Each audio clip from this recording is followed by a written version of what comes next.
લક્ષ્ય ક્લાસીસમાં સર્વેનું સ્વાગત છે। ફરી પાછું કંઈક નવું શીખીએ। મેથ્સ આવું કંઈક હોય તો ઘણા બધા વિદ્યાર્થીઓ મુશ્કેલીમાં પહોંચી જાય। તો ચાલો મુશ્કેલી દૂર કરીએ।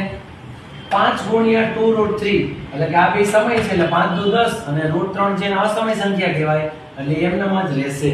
ડન છે। બીજું કૌંસમાં 5 વર્ગમૂળમાં 3 આખાનો વર્ગ તો 5 નો વર્ગ 25 રૂટ 3 નો સ્ક્વેર કરશું વર્ગ કરશું એટલે આખા 3 અને પછી 25 થી 75। ચાલો બે અસમય સંખ્યા છે એટલે ગુણાકાર થશે 7 થી 21 એટલે વર્ગમૂળમાં 21 ખૂબ સરળ હતો। એક સમય સંખ્યા અને એક અસમય તો આ બંનેનો ગુણાકાર 6 એમનામ ને રૂટ 5 એમનામ 6 વર્ગમૂળમાં 5 એના રીતે લખાય છે।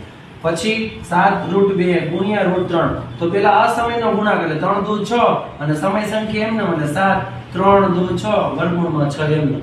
પછી 5 અને 3 આ બે સમય સંખ્યા છે એટલે આ બેનો ગુણાકાર 5 તેરી 15 અને રૂટ 2 ગુણ્યા રૂટ 2 એટલે આખા બે થઈ જાય એટલે પછી 15 દુ 30।